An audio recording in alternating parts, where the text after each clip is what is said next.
Good evening, everyone. Happy Monday. Happy first day of the week. And we're coming on to Christmas pretty soon. So hopefully you guys are having a really good holiday. Go ahead and just give me a heads up if audio is good, if visual is good, and all of that. But yeah, good to see you. I see a couple people in the chat. We are starting 9 because I was ready by 9. So we are starting with that. But yeah, thank you. My wonderful prof says you look beautiful and sound loud and clear. Very, very good. That's wonderful to hear. And we also have Go Team Ghost Planet Go. We will see both at 9 p.m. And Merry Christmas. Merry Christmas to you, Go Team Ghost. And it looks also like you have a pretty cool action figure of Christopher Reeve. So that's pretty cool. Congratulations on that. That's a very important, very prized possession to have. So very good. And then we've got Cedrus Moss. Nice to see you, Cedrus, or Cedrus. Nice to see you there.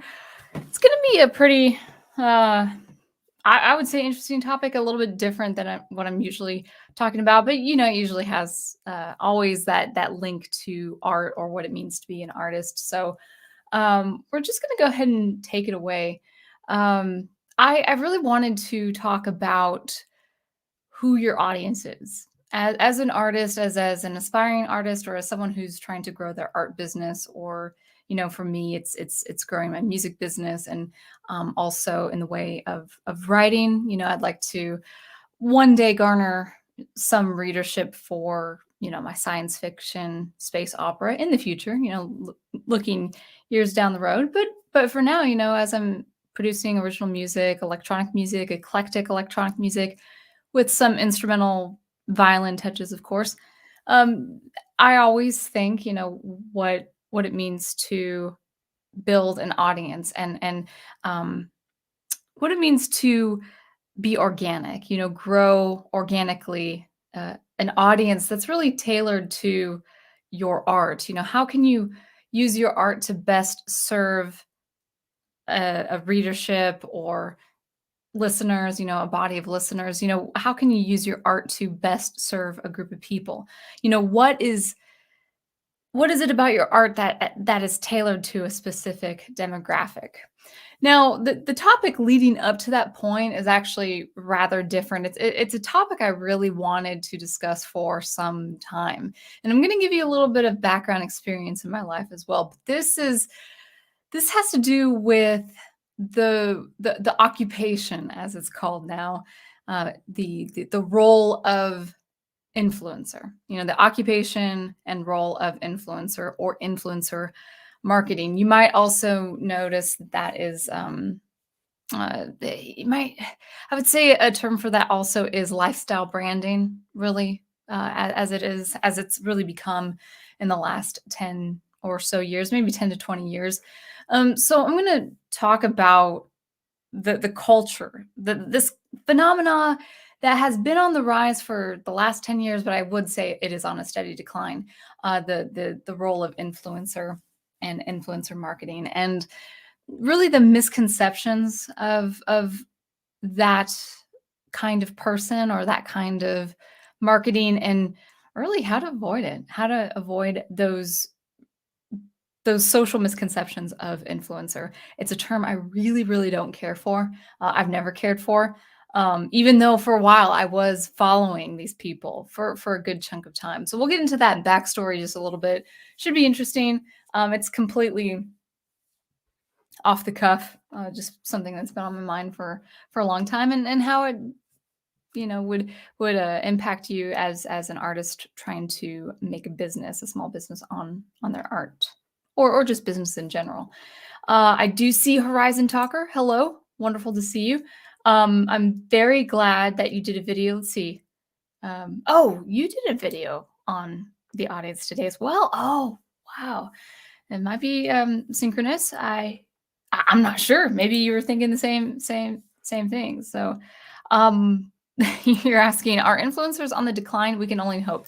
I'm seeing some signs. I've made some observations. I am seeing some signs. They could be this could be arbitrary things that I'm seeing, and it means nothing. I don't know. But based on what I have observed, I would speculate that there is a decline of influencer marketing. And we'll get into that if I forget and you guys remind me. We'll get into I think influencers are on the decline. But really just talking about them. And so Horizon Talker sounds like you know a thing or two about these guys. So we'll just go ahead and take it away. Excuse me. So I wanted to talk to you about my experience as a consumer of this notion or this role influencer. I was a very active participant in this influencer marketing for a good stretch of time, for a good 2 to 3 years. I had consumed just videos, hours and hours and hours and hours of YouTube content with maybe a handful. I wouldn't say I listened to everyone. I did listen to a good 4, 5 people um, that I trusted at the time. You know that I really thought, well, no, they have really good advice, so I'm just gonna listen to them. But, how did that all start? I'm really I'm really one of those people. I have been one of these people for a long time where I do follow advice.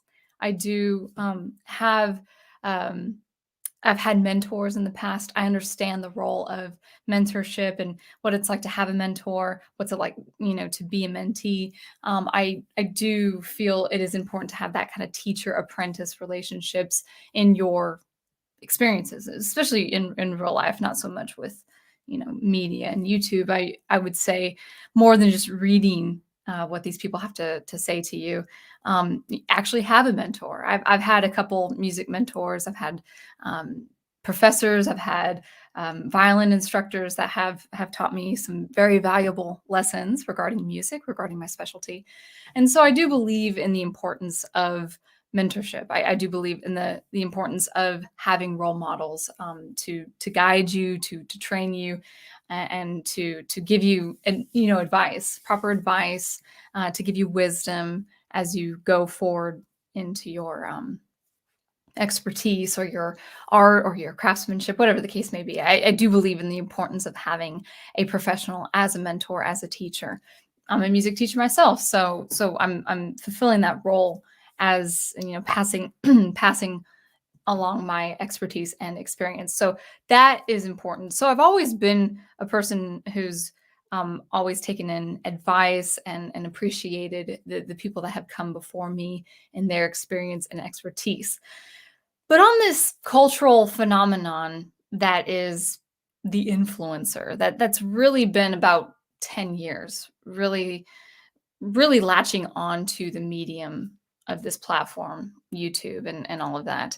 But I would say this kind of influencer mentality, this self-motivational, self-help mentality is going all the way as far back as the 80s, I think it is. So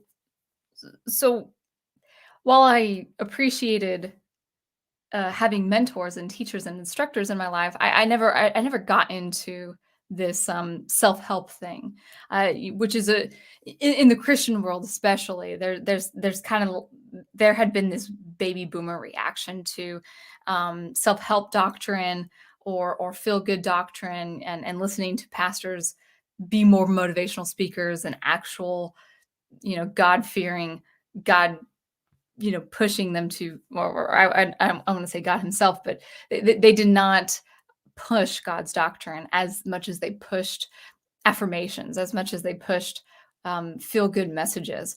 So I had seen a little bit of that growing up with maybe relatives or people of my previous step family listening to televangelism or people like Joel Osteen. So I had understood these people from a time like, okay, that's not my cup of tea. That's not what I'm going for. So how did I get sucked in? Because I actually eventually did get sucked in for a time. I actually, I'll give you some backstory, how I got pulled into this kind of influence and became an active listener for 2 to 3 years at least. I say up to 3 years before I got some sense knocked into me. It it happened it really started in the year 2016. 2016 was a very, very difficult year for me. It was, what I described to my grandparents at one point. It was a year of adversity for me, in many different ways. Um, it started with this goal. I had this goal to get out of debt. I really wanted to get out of debt. I wanted that financial peace and freedom that is marketed by the likes of Dave Ramsey, um, and I thought, and I still think getting out of debt is very, very important, and I still have that goal. But 2015 was the thing. I was like, I'm paying off my student loans, and I'm gonna have zero debt, and I'm gonna accrue savings and wealth over time. This was really important for me at the time because I thought wealth gives me choice. So I wanted to accrue a lot of savings after getting out of debt.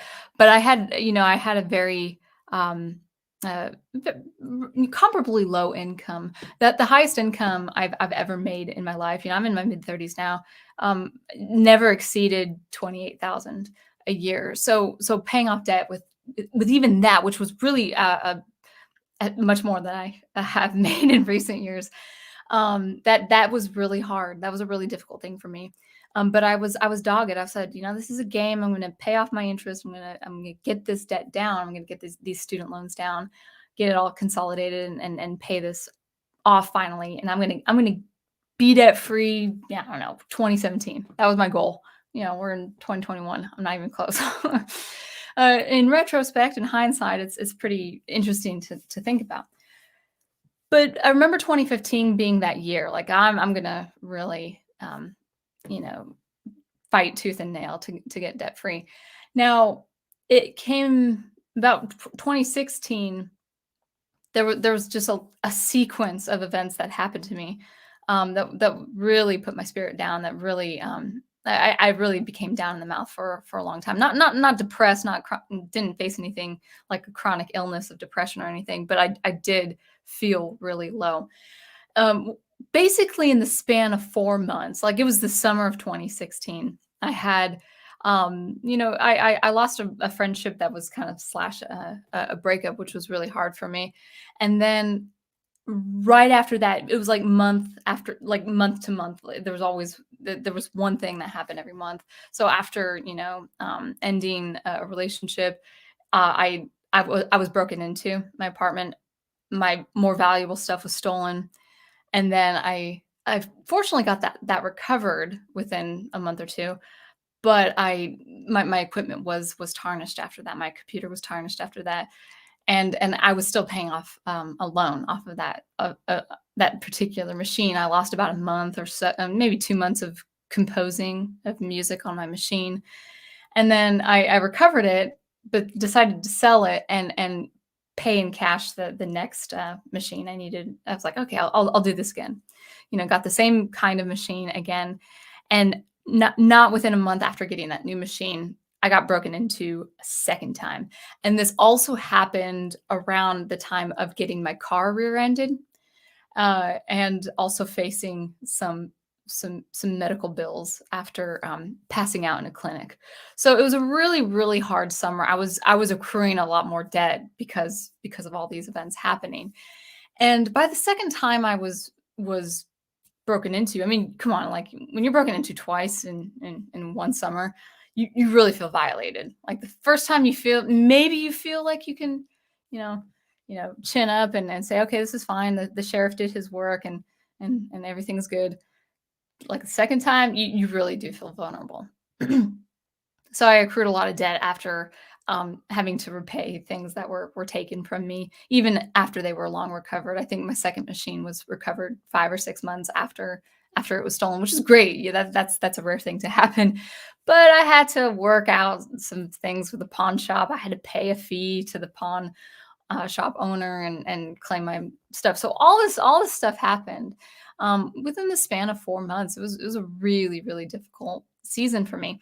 And I think by the second break in, I I these two sheriffs, they just did not even want to bother to help me. They just wanted to do the next thing.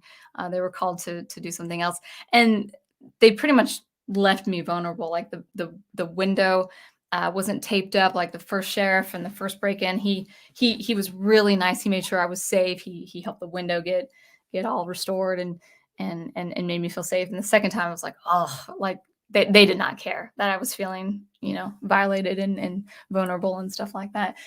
So that after they left, I was just on the floor, just like, I need to listen to something. I just need to listen to something. And it was, I didn't know what to listen to. So I was kind of thinking, okay, well, I've been listening to Dave Ramsey, getting out of debt. Maybe he has, colleagues that talk about something else, something that's not getting out of debt related. And so he had a few colleagues that I listened to, and then it started cycling where YouTube started recommending these other speakers, and they were motivational speakers. And at the time, after 4 months of just complete adversity after adversity, that was something I needed. I needed to feel motivated again because I was really feeling like I was at the end of my rope. Not anything psychological, like I wanted to end my life or anything, but it was really a hard time for me.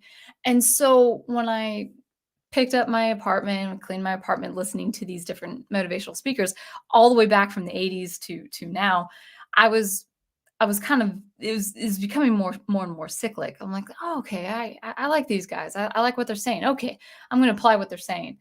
And then one thing led to another where that was my entertainment. It was just listening to these motivational speakers for hours on end before work, after work. I mean, I still read the Bible, of course.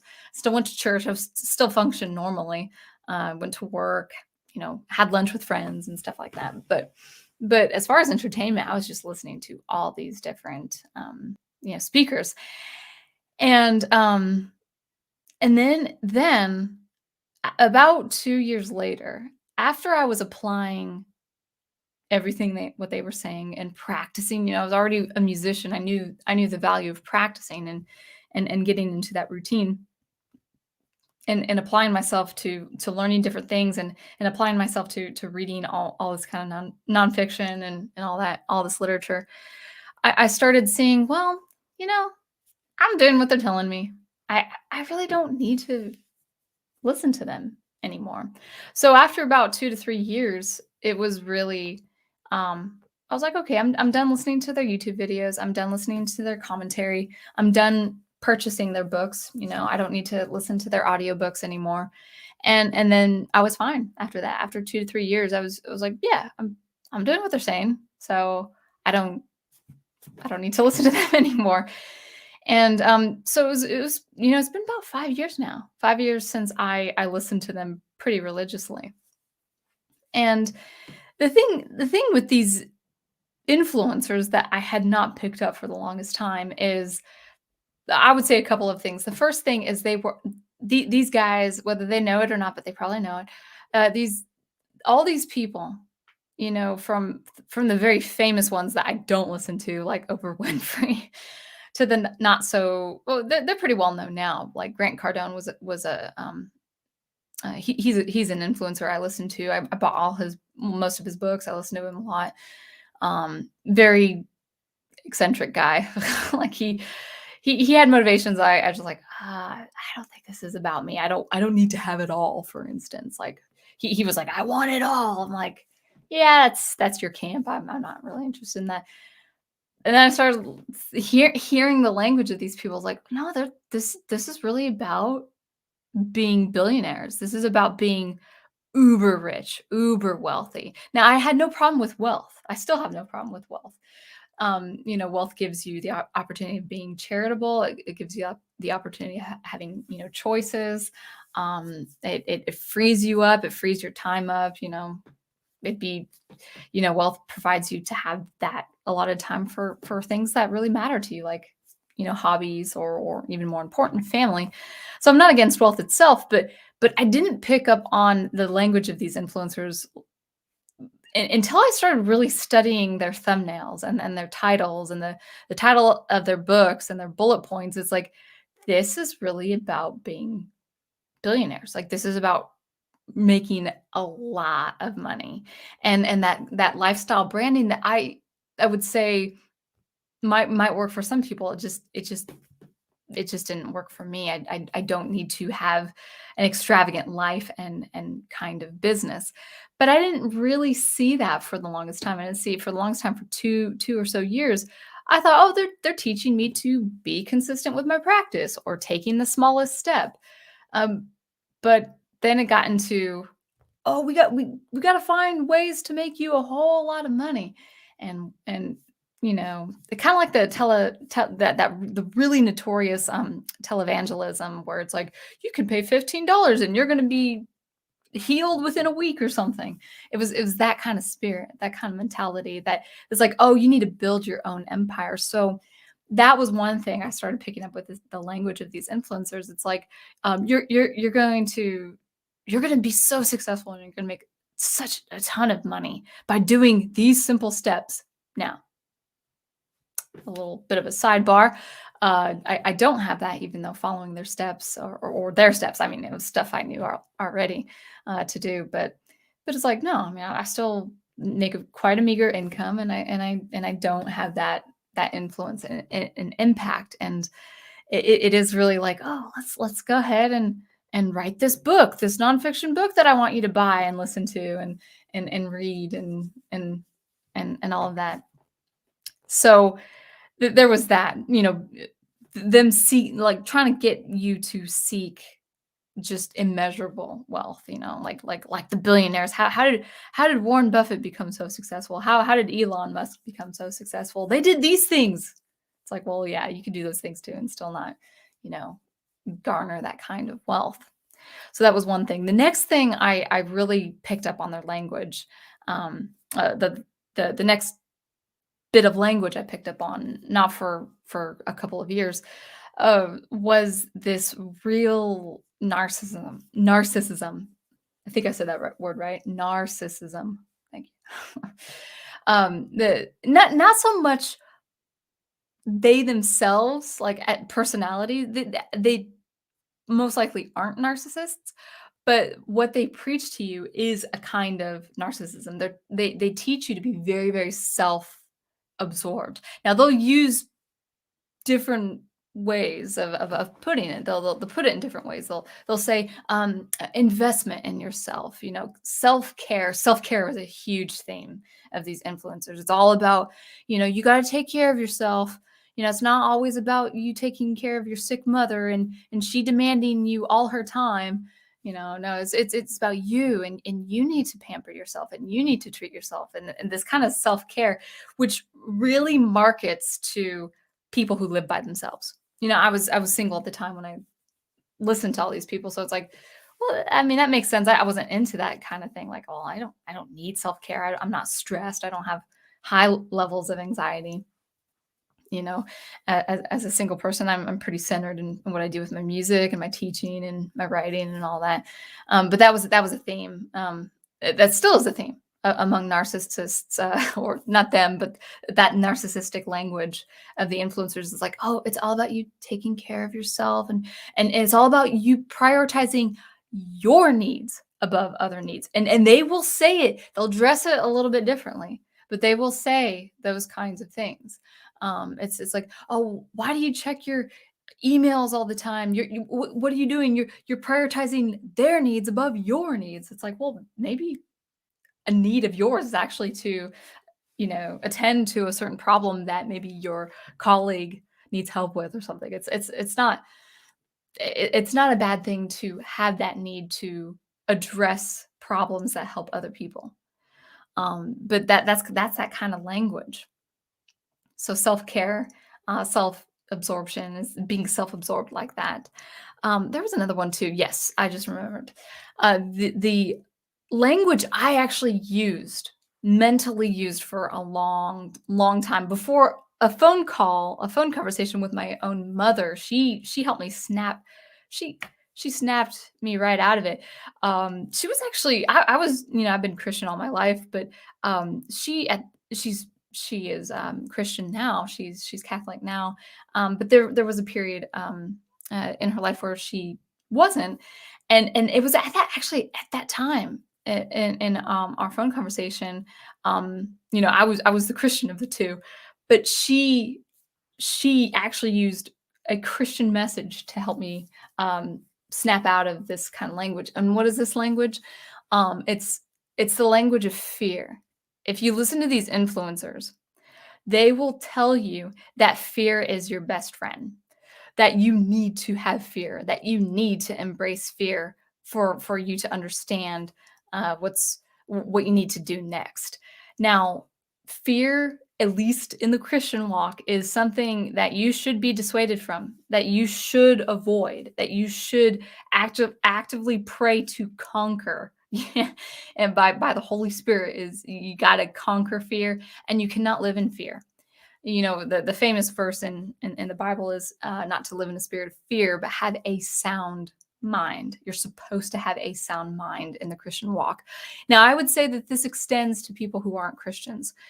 Um, this really weird obsession with fear among these influencers is like, if you have fear, then you know what you're afraid of, and you know you have to overcome what you're afraid of. If you're afraid of taking a big chance, you've got to take that chance. If you're afraid of calling that boss for a raise, then you've got to call that boss for a raise. Sometimes fear is actually instinctive. Sometimes it's instinct. It's telling you, I should avoid this. That fight or flight response. Like I should avoid this situation. Whereas the influencer, they would say, the influencers would say, no, you have to call that boss, even if your gut's saying this is not the right time to do this. The influencers saying, no, embrace your fear. This is what your fear is telling you to do. You've got to. It's like almost like this ritual that they have. It's like you've got to love fear. It's a very, very strange bit of language. I was using that language for the longest time, and then when I told my mom, it's like, yeah, I got to do the things I'm afraid of all the time. And she's like, she told me, no, you're Christian. You're not supposed to live in a spirit of fear. I'll never forget that conversation. And it really, it was like a 180. Like I snapped out of it. It was like coming out of a trance or a dream. Like, oh yeah, you're right, mom.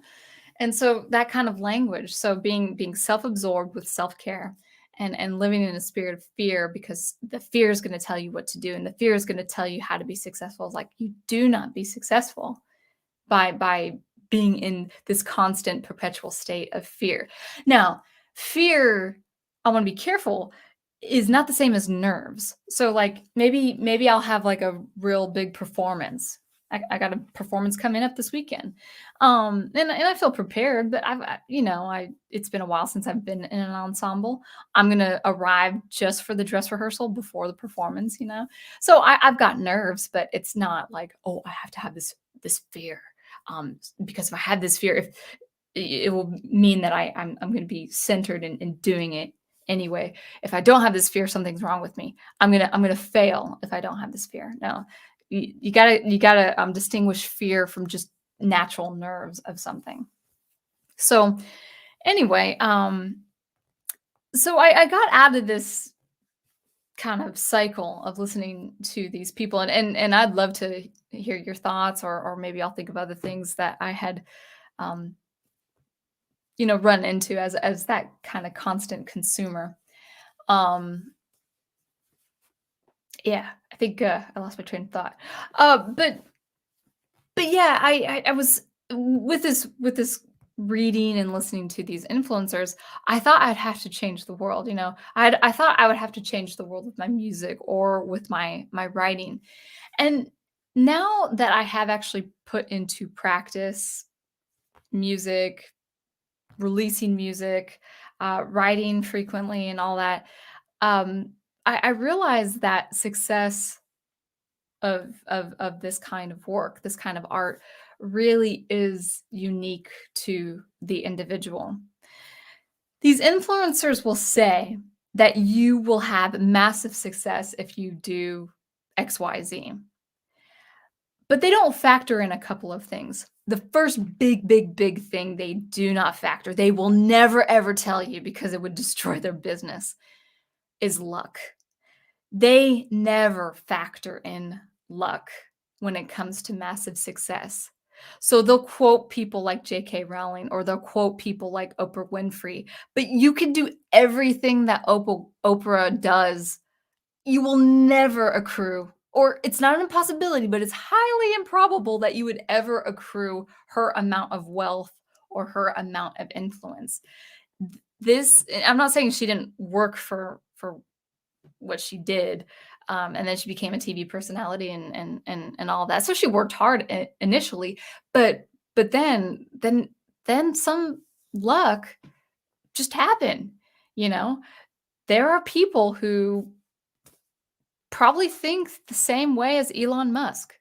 There are people who probably have the same ideas or the same business mentality as Jeff Bezos, but they will never or highly unlikely will ever accrue that level of success. Like the phenomenon, I should say, the phenomenon of Amazon, for instance, that's a black sheep. That's a rarity. You can't duplicate something like Amazon.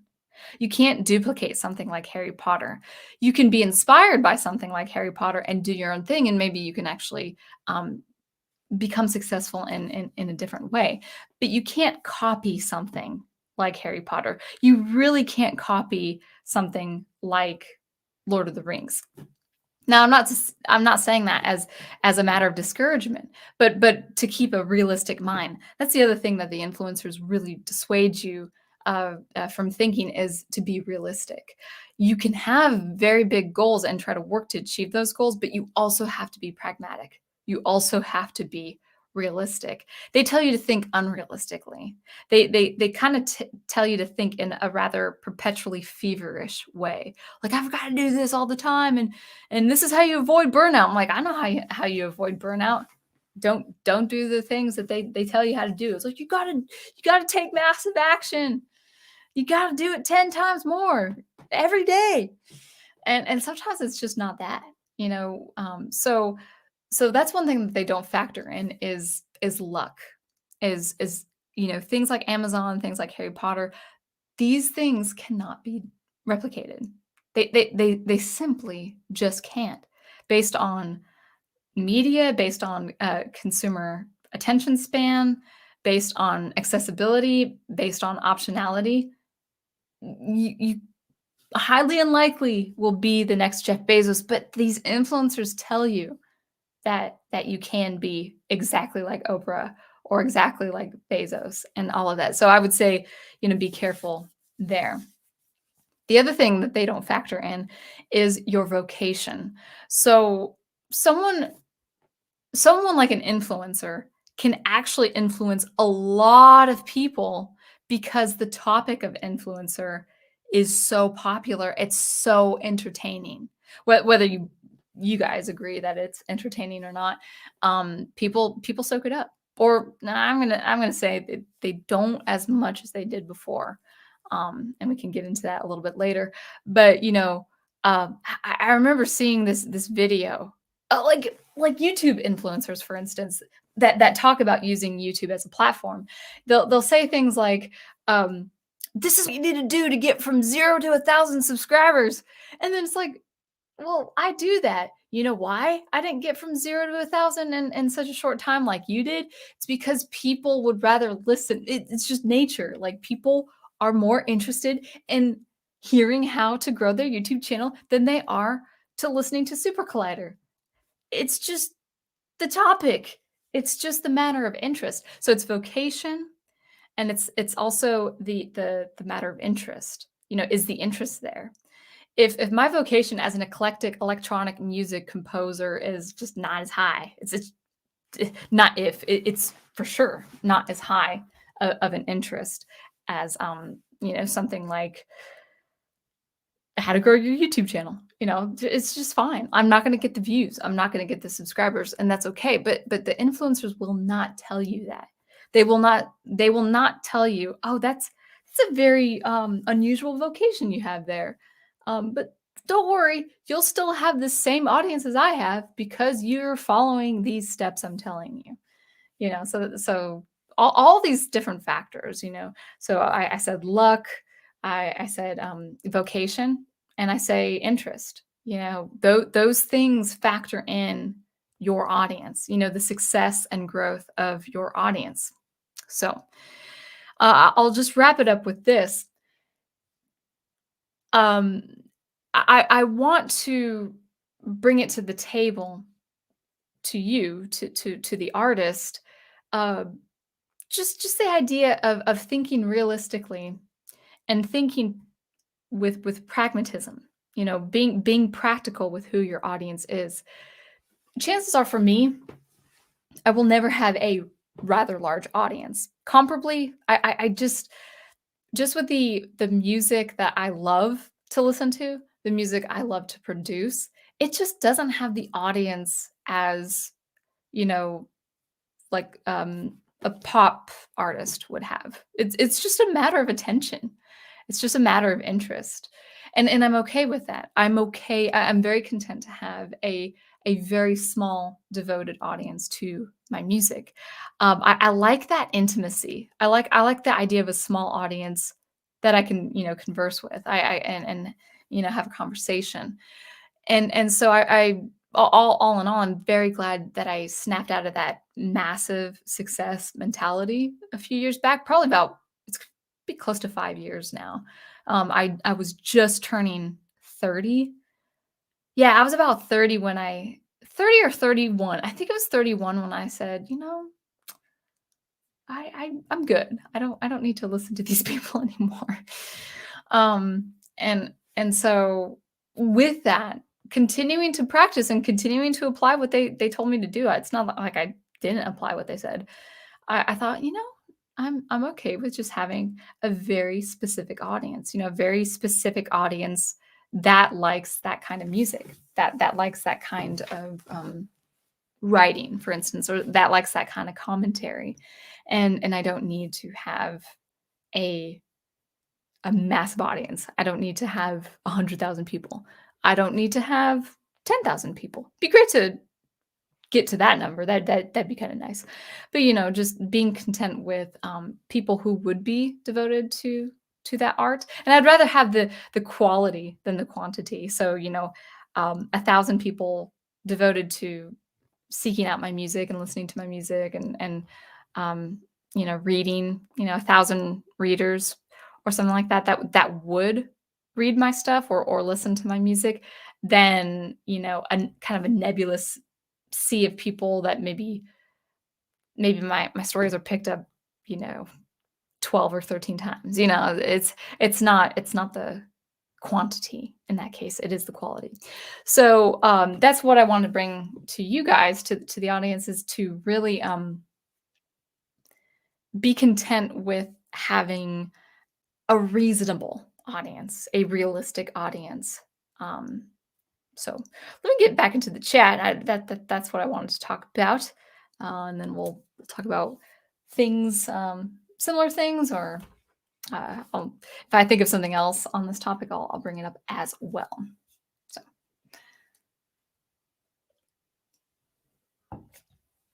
all right.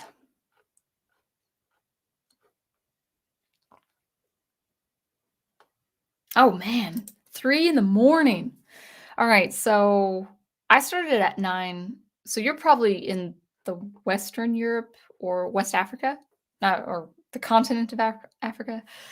Uh, that's interesting. Cool. Okay, good morning. But if you haven't fallen asleep though, I would say it's still good evening, right? Yeah. I would say good morning is a greeting after you've slept, but I could be uh, that could be just me.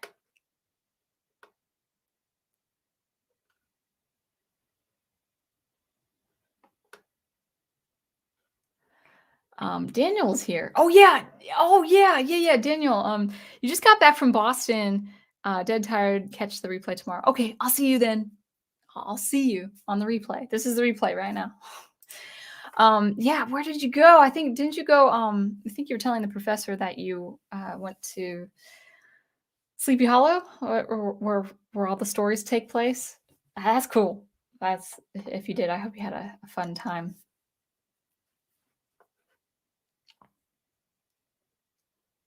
Oh, hey Al. Yeah, I started half an hour early. Yeah, so but good. I'm glad you dropped a video. I need to see your second Christmas review. I keep needing to see that. AJ MGD says, "Fear, the mind killer." It really is. But these influencers are just saying the influencers are just saying like, oh, you need to have fear constantly to gauge on what to do next, which is a really weird thing. I'm not against instinct, but they're treating fear in a very weird way. It's like this holistic herb. Like, you need to take this herbal supplement. Ace is just popping in to say hi. Hi, Ace, to everyone, and hope you all have a great week. I think we will. I will, for sure. It is Final Fantasy fan 12. Let's see. What are we saying?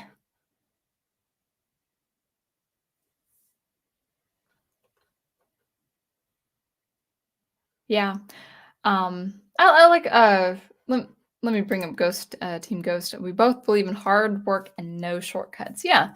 And then it's a matter of it's not really a matter of chance. I do believe in merit, and I do believe, merit does gain you favors as far as success and acumen and all of that, but I also do believe it can be a matter of chance on who picks up your stuff too.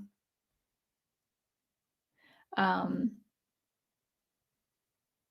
Final Fantasy fan is talking about something about Bushido and Samurai, where you must embrace death. Oh, let's see. Maybe I'll just put it up.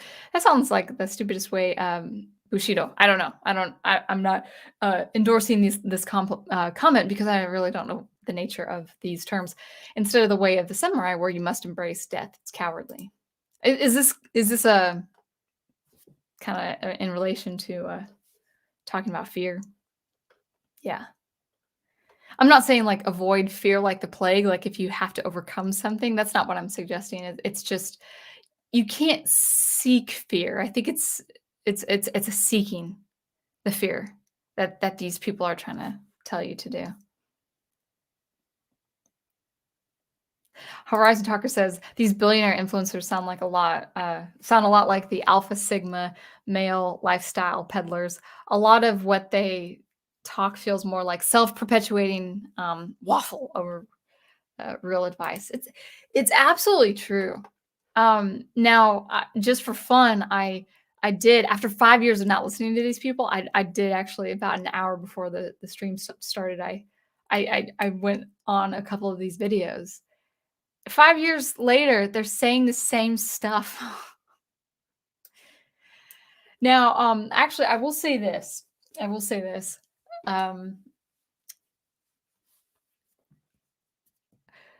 I do believe the influencing market is on the decline. It might be a very, very slow decline, and it might have like ups and downs along the way, but I think there is a gradual decline of the influencer and the influencer marketing tactic.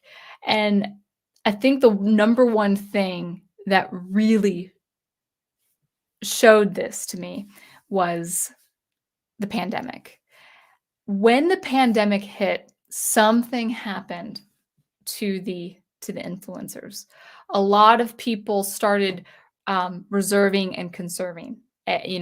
We saw the great case of canned food, bread, milk, and especially toilet paper, where people just started hoarding, and being kind of like that hibernation mode. Like, okay, we can't buy anything extra. We can't go out. We can't be active, and we can't do the things that are normal anymore. Now, actually, I don't care about this mindset at all. I don't agree with it. Even when everything shut down for the first 2 weeks, I was active in walking. I was practicing the violin. I was cooking. I was making sure the day, as weird as it was, I do remember that first feeling of all that happening. I made sure that I was still active in my music. I was still active in my writing, that I was still active on my YouTube channel. Like that nothing was changing that way, because that was really the only way to kind of stay sane in the first couple of weeks. But it kept progressing into a year, into 18 months, and people decided, well, no, following my dreams is not really a priority anymore. I'm seeing the world change for what it's worth. I'm seeing the world for what it is. I can't. I see so much division and hostility and anger in the world. I can't make a difference. I think a lot of people decided, maybe I don't want to start a business right now. Maybe I don't want to start my influence right now.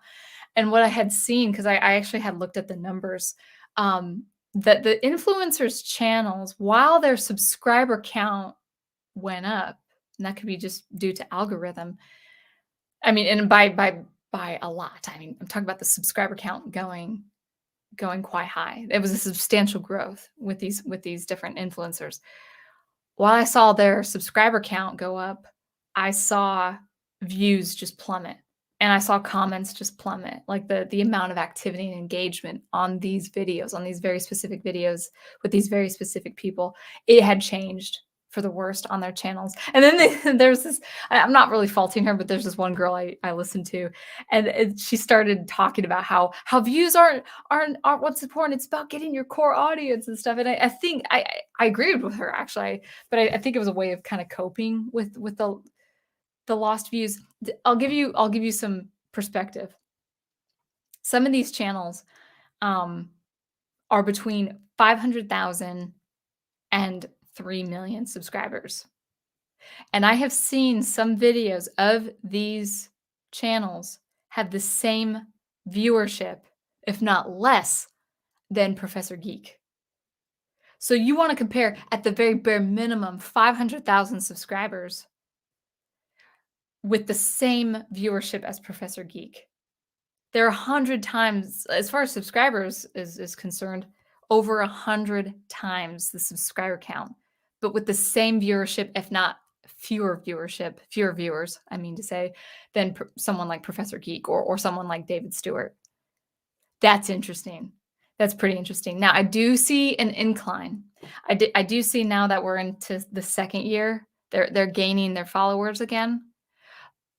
But it really did show me that it's more transactional. Because if we hit another crisis per se, I say that carefully, people will be discouraged again, and they'll stop listening, and they'll stop thinking, this I don't want to start my business. I don't want to start my influence. Because it has to do with the circumstance of the world. The world really is dictating the events of the world really dictates a lot of these people because they listen to the influencers, because I did. They listen to these influencers as entertainment. It's stimulating. It's a dopamine kick. You get a bit of dopamine. You get it. Oh, I tell you get a bit of an artificial sense of accomplishment listening to these videos. I kid you not. There was one time at the time I was listening to these guys, I remember reading the comments, and there was one time I saw a comment that said, I'm going to start my business, but right now I'm just spending the week just binging on these videos. It's like, you're not starting. You're never going to start your business because you already feel like you're accomplishing something by listening to these people. It was the same way with me when I read nonfiction. When I read a lot of these people's books, and then I started, by the 14th or 15th book, I was like, you know what? They are all saying the same thing. Now, I know that sounds crazy, like, well, shouldn't have that been obvious by the second or third book? But when you're so wrapped up in this kind of dopamine high and this kind of sense of accomplishment, like, oh yeah, I'm reading this very, very influential nonfiction book that's going to help me. You do feel, well, already you've accomplished a task, and so you won't want to shut that off. You won't want to shut that off. You won't want to actually get into the work itself. You want to read about getting into the work, and that's the influence of these influencers. So I would suspect that if things, let's say things start getting back to normal, let's say for all the upheaval happening with mandates and stuff, people are just ignoring it and they're saying, yeah, let's just get back to life. Let's get back to normal. It's time. It's almost been 2 years. We're gonna get back to normal. And if the leaders don't stop that, which they ought not to anyway, or not try to, because we'll revolt. um, People are gonna start picking that up again. They're gonna start listening to the influencers again, and the viewership will start going up. But even very famous, very famous people like Gary Vaynerchuk, he had a viewership. There was during the pandemic, he had less views than Professor Geek on a few of his videos. This man is a very famous man. I'm talking about Gary Vaynerchuk, probably one of the biggest influencers out there. And there was a point, there was like a 2-month, 3-month lull in his channel where he was getting less views than David Stewart and Professor Geek. I love it. It's interesting. But channels like Professor Geek and people who follow, you know, just chill people, doing their own thing and living their own lives like David Stewart, that's its own attraction, you know? There is people like to listen to that kinda dinner table talk, like, as kinda. I'll just use David Stewart as an example. Even with something like his gaming streams, it kind of feels like a conversation. Of course, he's talking to the chat like I'm talking to you, but you see his face, you hear his voice, and it sounds like you're actually sitting. If I can put it in a picture, it sounds like you're sitting in the living room with him talking. Obviously it's YouTube. It's not as intimate as that. But I really latched on to the face to face, and then actually that's one of the reasons why I decided to do that myself, because I liked it myself. So with people like Stewart and Professor Geek, it's a very relatable, down to earth kind of environment that I picked up, that I really started enjoying myself. And I like videos that have the pictures behind them and then the commentary behind them. I think, like with the Fourth Age with RJ. But I also really do like the face to face, where the people, it could be one guy, it could be 3 people when they're talking to each other and then talking to the camera and all that. I really do like that a lot. But I found that very interesting among the influencers, where the high production videos, the high quality videos with the animated B-rolls. It's like, you gotta have that B-roll for your videos, guys. First 10 seconds, you need to say what you want, get that B-roll animation going, and then tell them to like and subscribe. That was the formula. That's the formula that they're trying to tell you to do for YouTube. And then the video viewership goes down, because it's just, I think the level of interest is going down as well. But again, I think it depends on what's going on in the world as well.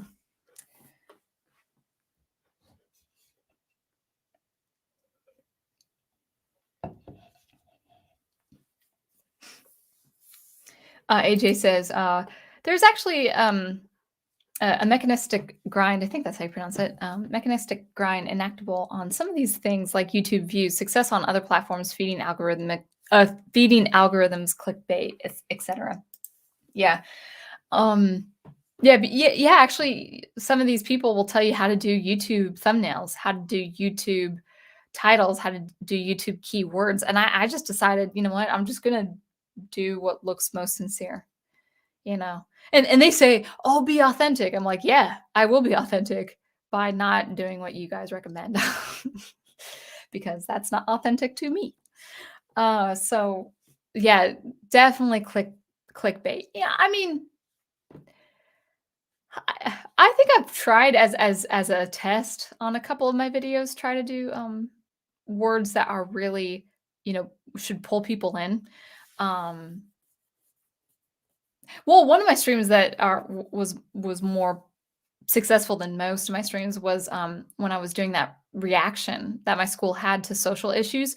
So when you put things like social issues in your YouTube title, that's going to attract people, because social issues is a real heavy thing. It's a heavy topic. It's like, oh, what does she think about this? Oh, what does her school think about this?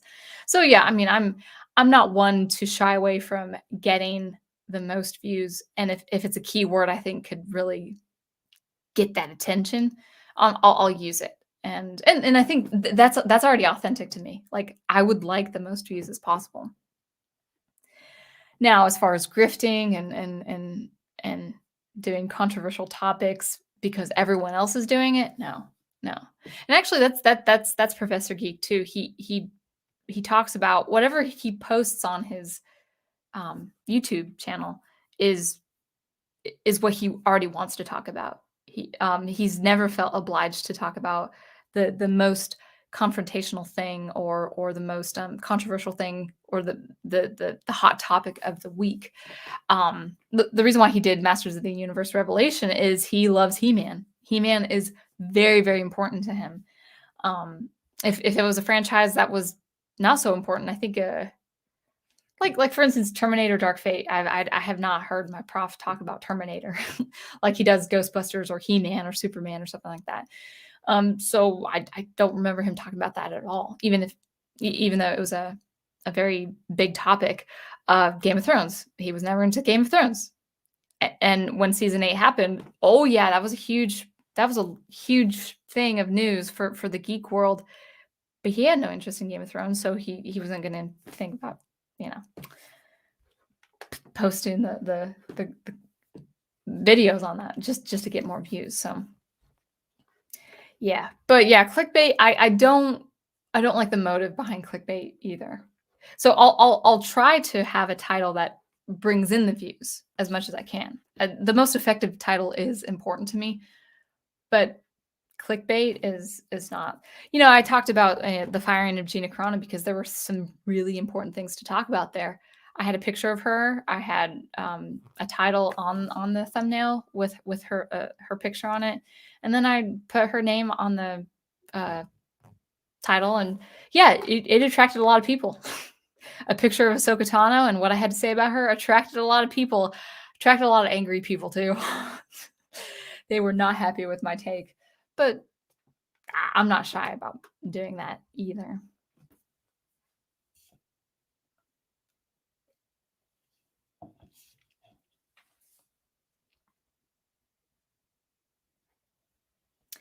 Um, let's see. I think I get what you're saying. Go Team Ghost. Believe anything should not be headed to a person. It's hard work and determination that gets stuff done. Yeah. So simple things like belief or law of attraction. The idea of the healthy mindset and the positive mindset. I really would say yes. Be centered and be in a place of contentment wherever you are. That is very, very important. But to have these constant affirmations, the affirmations need to be the actual tasks you get done. It really needs to be that. Yeah. I had affirmations, like, I would write down goals every morning, and I'll be real with you guys, like, I thought I was gonna have $1 million net worth by the time I'm 35, and, I'm 35 in, like, 4 months. It ain't happening. So,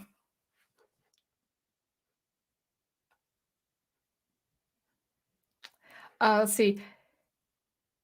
Let's yeah, let me see if I get what you're saying. Oh, you're in Germany, AJ. Well, that's awesome. I love the German language. I just wish I knew it. I have family I never met that they have lived in Germany all their lives, and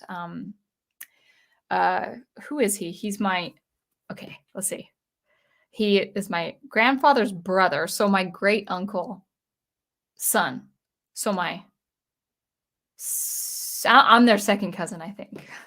And he and his wife have been doing missionary work in Germany, um, probably before I was born.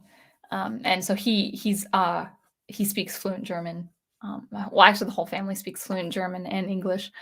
I think he even comprised a hymnal, you know, a book of hymns, and instead of English text, it was German text. I'm like, that's so cool. German is a really pretty language, but I think it's pretty. It's nice to hear. I feel the same way about Russian as well. Japanese, Russian, and German, I would say, are very attractive languages to listen to. But let's see what you're saying here. But this directly conflicts with quality or usefulness for your audience, like all the 10-minute plus videos that get padded with stuff just to get to just to get to the runtime. Prof and I were just talking about that. We take daily walks, and And that was our topic we were talking about today, where it's like, "Oh, I gotta tell you this really important thing, but you gotta wait until the end of the video to see what this important thing is. And don't scroll to the end because I've got other stuff to say." And I don't mind stuff and fluff if it's like in a live stream because, like, for instance, I'm doing this off the cuff, so I might come up with salient points and I might come up with things that would be considered fluff. But if I were to edit a snippet of this video for some more commentary in my YouTube channel, I would make sure to get the fluff out. Like I try to make my videos, even my very long discussions, I try to make them as short as possible. I think I was talking about Luke Skywalker a couple weeks back, and I'm like, I gotta put this in a separate video. I actually was talking about it for probably 34 minutes in length, but I got rid of all that padding, all that, extra noise that just wasn't as important. And it became a 21-minute video. That's how important time is to me because it's important to other people. It's like you don't want to waste people's time.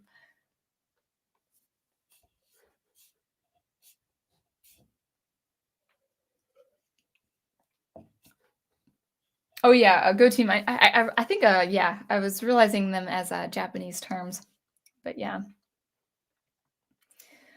yeah. Oh, interesting, AJ. uh, let's see.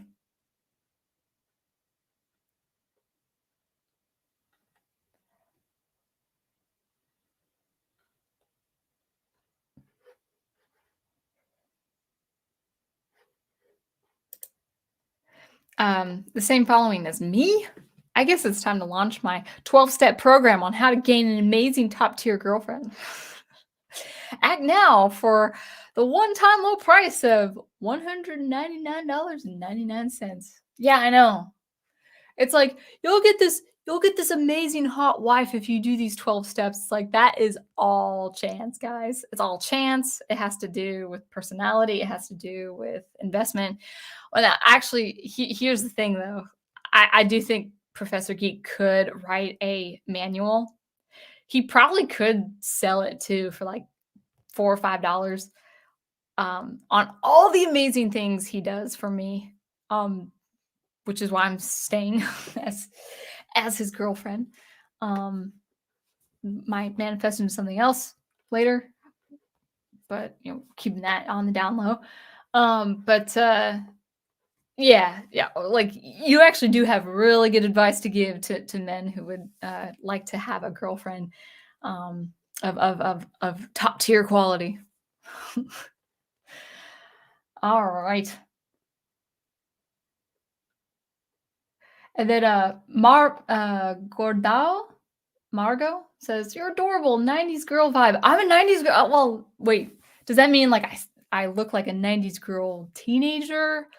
Like an adult in the 90s? Because I actually was a kid in the 90s. I grew up in my childhood. I was in the 90s.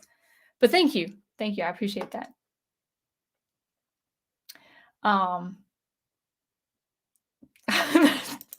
But yeah, says, "Can I get the program for a mid-tier girlfriend for less?" Oh, awesome. Okay, Horizon Talker, nice to see you.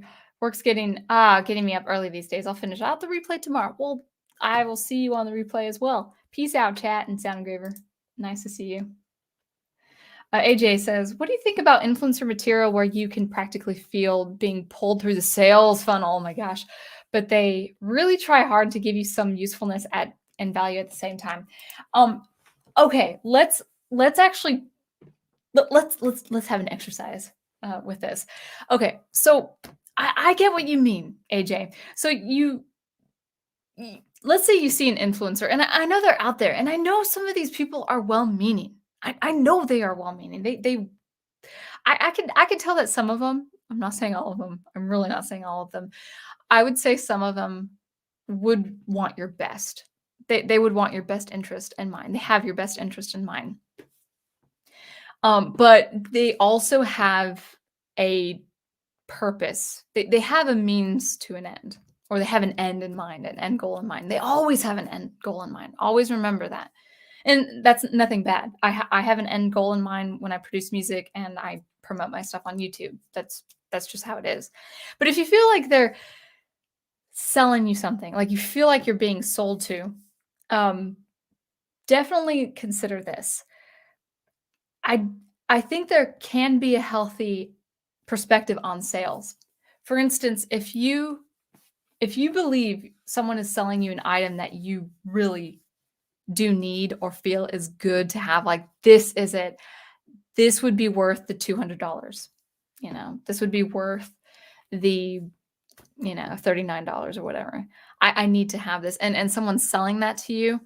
I have no problem buying something I know would be very, very useful and necessary and wonderful. If something actually betters my day or routine or life or gives me fulfillment or joy, and no matter how costly, if I have the money and I think, okay, this is the way to go. I would like to invest in this.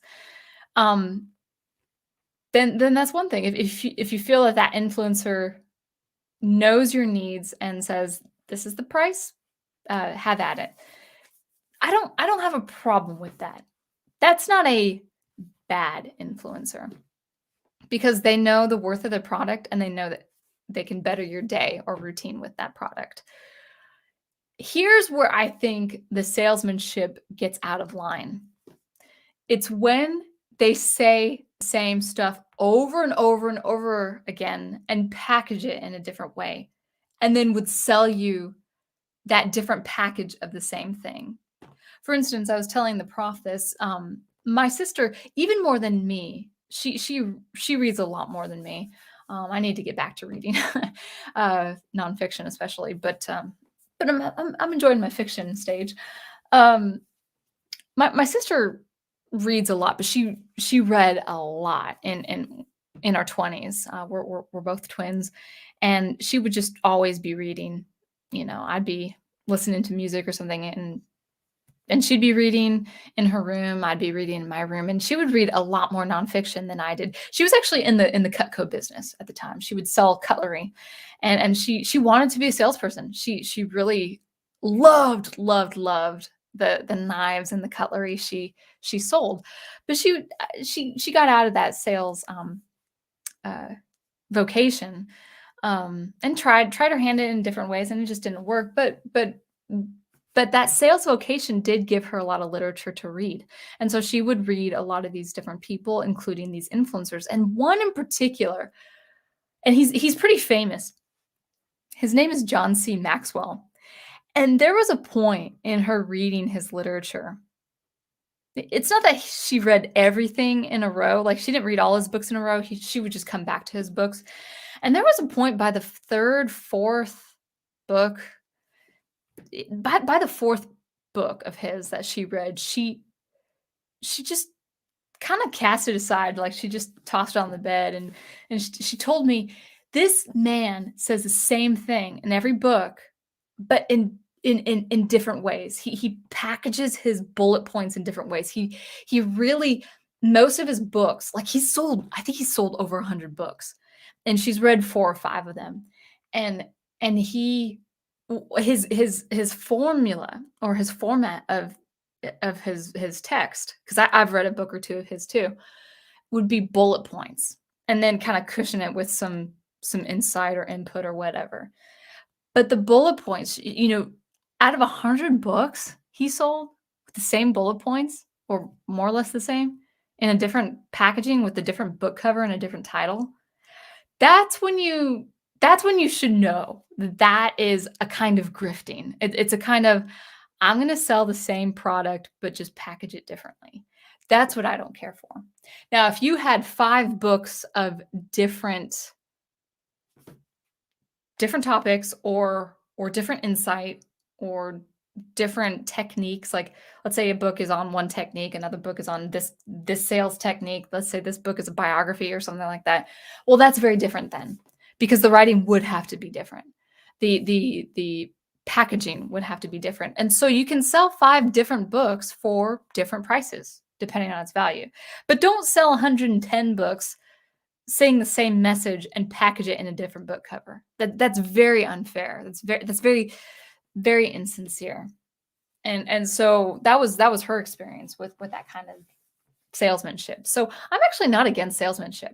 Um, I'm a professional musician, and I charge a lot of money per hour, but I actually charge less than I could, just a little bit less because of my location and because I want more. I would rather have more gigs with a comparable pay than less gigs and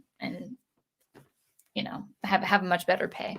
But I am worth an X amount of money on my violin. I'm definitely worth my pay. I've got 25 years of violin experience, 20 years of performance experience. So as far as violin and musicianship goes, I'm worth quite a lot. And I have no problem charging a lot of money for my violin playing because I have the experience and I have the repertoire. Um, but I hope that makes sense, AJ, that you just kind of have to see where the value is. So I'm not against selling a product that has inherent value, like if it provides a need, but don't sell five of the same products. Yeah, don't sell five of the same products and say it's different. That's where I would be a little bit suspicious.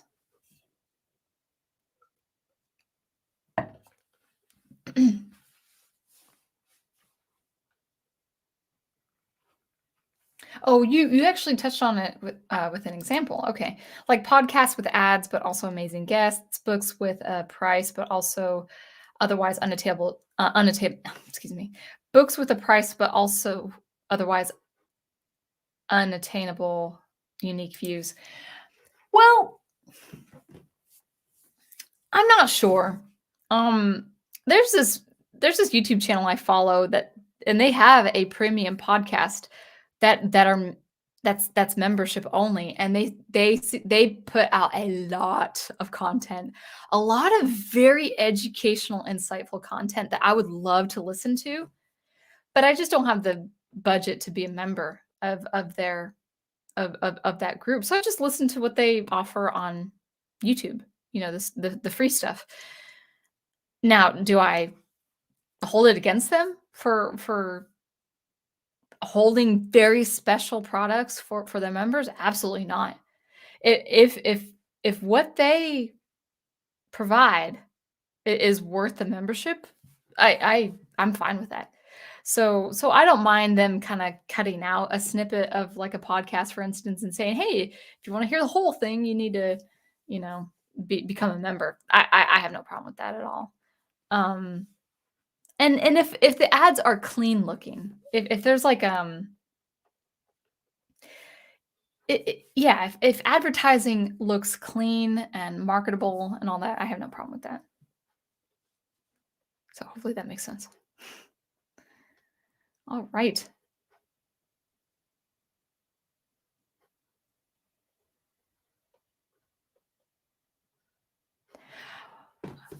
Go Team Ghost Planet has a lot of heritage: German, French, Irish, a little bit of Cherokee, and possibly Jewish descent, Polish and Italian. Dang, that's cool. I am Scottish and English. That is my heritage. It's not that how would you describe it? Kind of like a mutt, I'm just a couple of things. And Go Team Ghost Plan says Fan Man is back. Whoa, interesting. I'll have to see what that's about. Is he live streaming right now? Maybe that's why my views are down. Just kidding.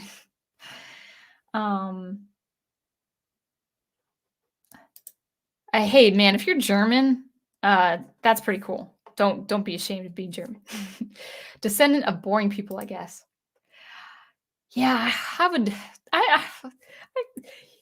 As an American, like you'll waltz through life as an American thinking, I gotta learn a language, and then like the years go by, and it's like I still haven't learned that language. Oh yeah. Okay, so Fan Man is going back to stream tomorrow morning at 11:05 a.m. Cool. I'll probably be asleep. I will catch it though, like on the replay. It's Fotis. Welcome. Welcome. Hopefully you are doing well. All right. Yeah. Yeah. Yeah. Thanks, AJ. Packaging is really bad. Okay, Final Fantasy. I'll see you later. Speaking of Final Fantasy, I'll probably wrap it up. If I'm caught up with comments here, probably wrap it up pretty soon. And I'll be playing. I need to level up on Final Fantasy IV. And I knew Fotis was Greek. Yeah, that's pretty cool. That is pretty cool. Everyone's talked about their ancestry. Let's see. Swedish on the father's side. Yes, that's right. That's right. Because your last name is Swedish, right? If I remember correctly. Yeah. I may have a little German from my mom's side of the family, but it's just been primarily English and Scottish. But my last name is actually spelled the Irish way. But I don't think I have Irish in me at all.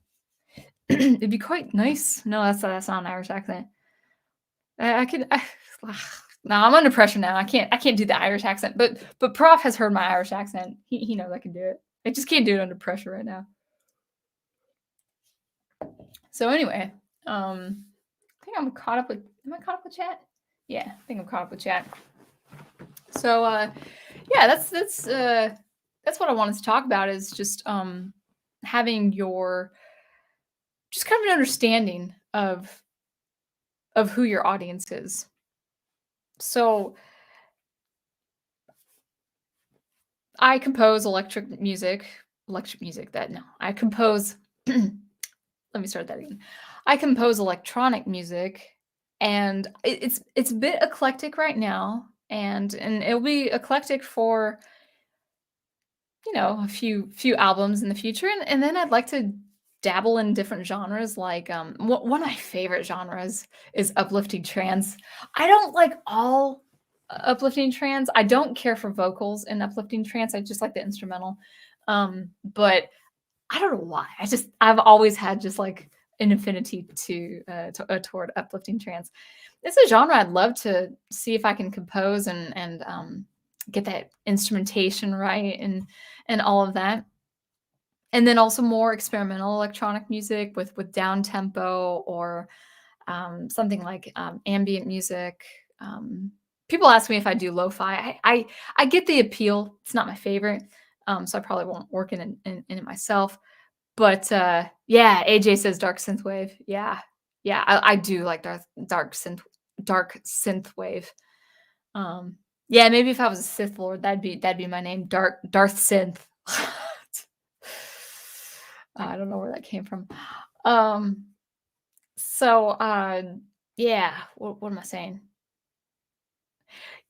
So I do like experimental electronic music. I do like to create more mainstream, like something that's accessible that has very attractive chords and soundscapes and all of that.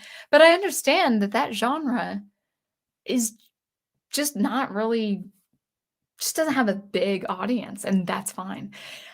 I'm actually not saying that the audience isn't out there. For instance, the artists that I love listening to, they do have an audience and they have a devoted audience. So so over the years, I've just been really content with the music that I'm working in. I've just been really content with the idea of like it's going to be a small audience, and if I can have a small audience that would buy my music, that to me is success. So you have to really reflect and define what success is to you. You have to define what numbers mean to you. I would say while it would be wonderful and even worth working toward to have a readership or an audience of someone like J.R.R. Tolkien or J.K. Rowling. I'm talking about writing. And as far as music, like Taylor Swift, it's so highly improbable. It's just so highly unlikely. especially with the genre that I'm working in, which is electronic music. Now, I do have an appeal. I do have an asset. I do have an asset that actually could allow me to have an advantage over other electronic musicians. Not saying I'd be famous or famous like them, but I play violin. Violin is a very, very attractive. It's a very attractive instrument. It's a very aesthetic instrument. It looks aesthetic. It's not just the aesthetic of sound.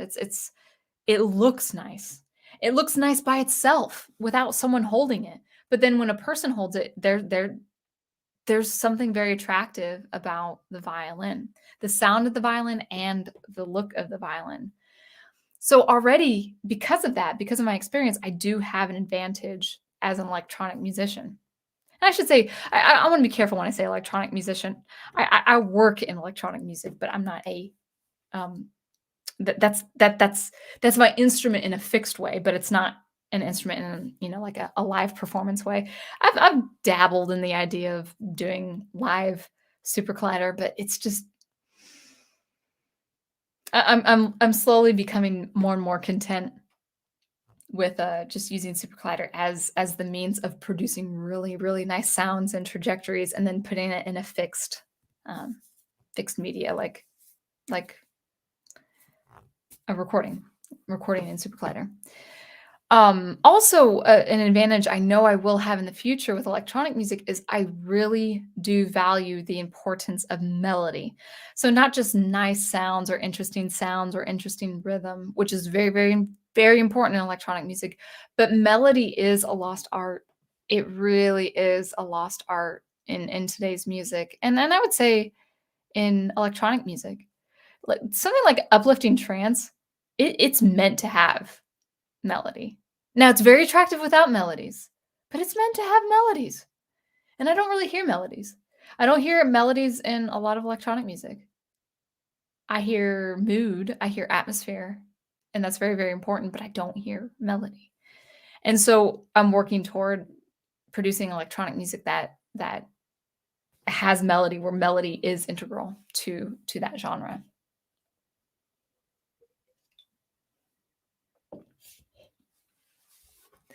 Yeah. Yeah, I understand. I said electric, and of course it is electric, but when you say electrics or even electronics, actually, you think of like Best Buy or some sort of equipment. Yeah. Um, let's see. Yeah. If Sound Engraver was an R2D2 type droid, she'd be called A2D2S2R2. I do appreciate that. I do know what you mean by that. Only synth nerds will get this. Yeah, ADSR, which is attack, decay, sustain, release. That sounds like a power. That sounds like a superpower. Attack, decay, sustain, release. AJ says, with classical training, you could also produce the Bohemian Rhapsody of electronic music. Yeah. I would say that, yeah, actually, to be honest, AJ, that's another advantage I have. I'm classically trained, so I would know how to produce um, harmony, progression. Um, the one thing I lack, because I've been in electronic music for so long and I haven't explored acoustic music in like 7 years, is orchestration. I can orchestrate in electronic music. I know what sounds work and what does not work as far as sounds in electronic music, but when it comes to actual orchestral instruments, like if I was hired to be a film composer, I would need to hire, or I need to have the producer find an orchestrator to hire if that filmmaker wanted an orchestra instead of electronic music, because I simply can't. I have some idea of what to do for the orchestration, but no, it's been a long time. It's been a long time.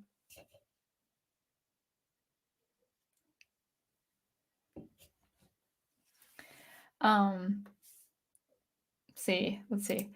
I can't wait for a SuperCollider patch that generates Freddie Mercury's. Interesting. One thing I don't suppose I will ever do in SuperCollider is actually build the unit generators myself. Or patches. I know Eli Fieldstill, for instance, he's come up with I think he actually came up with a granular unit generator, if I remember correctly, or maybe a FM synthesis generator. I'm not sure. I don't suspect. I just don't have the programming chops. I'm not a programmer, so I don't suspect that I would actually make the stuff in SuperCollider. It's kind of like it's like a luthier. Like, I don't need to make a violin to play violin. I don't need to know how to make a bow to play with a really nice bow.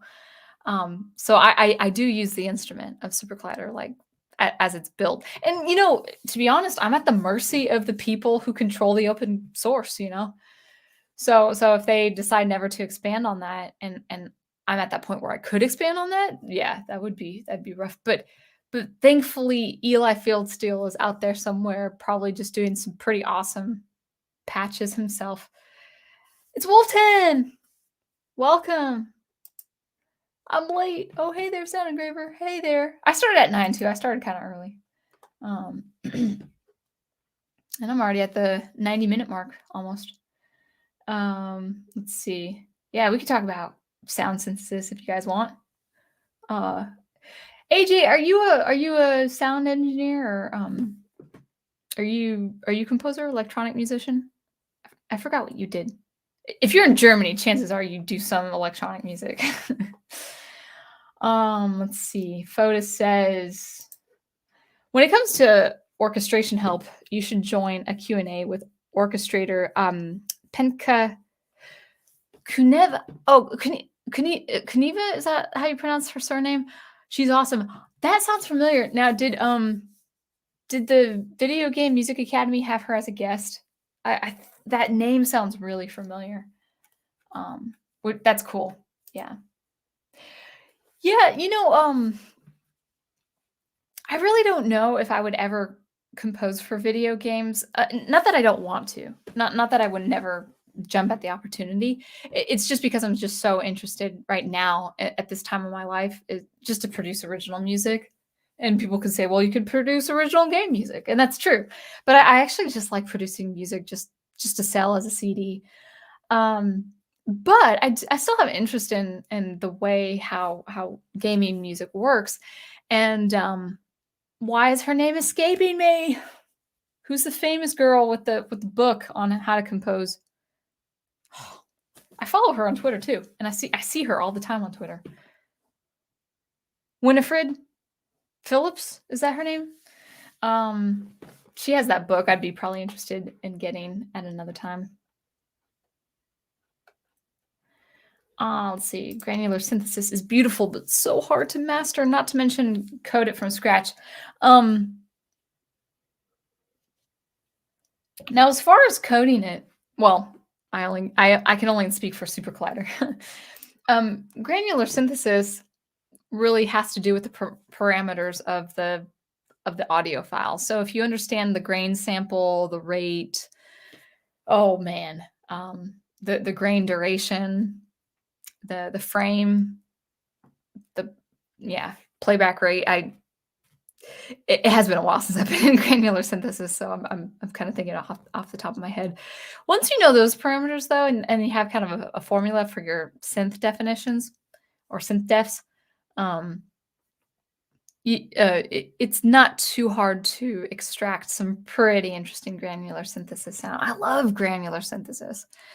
Right now, actually, I've just been really enjoying the basics of frequency modulation. I'm going to post another video probably Thursday on frequency modulation. It's going to be pretty simple, but it's just ramping up tones and up and down with some parameters that sound simple, but this is the motion that I've been wanting to do with audio files. So it's going to be basic. It's going to be simple sounds again, but the trajectory of the frequency motion, frequency modulation motion, that's what I want. So I've been I've been really just having fun with frequency modulation.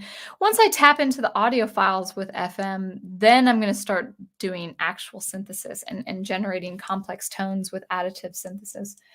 Um, but I just right now want motion and trajectory with audio files. So no audio files this week. That hopefully that'd be actually by next week. Definitely by Christmas.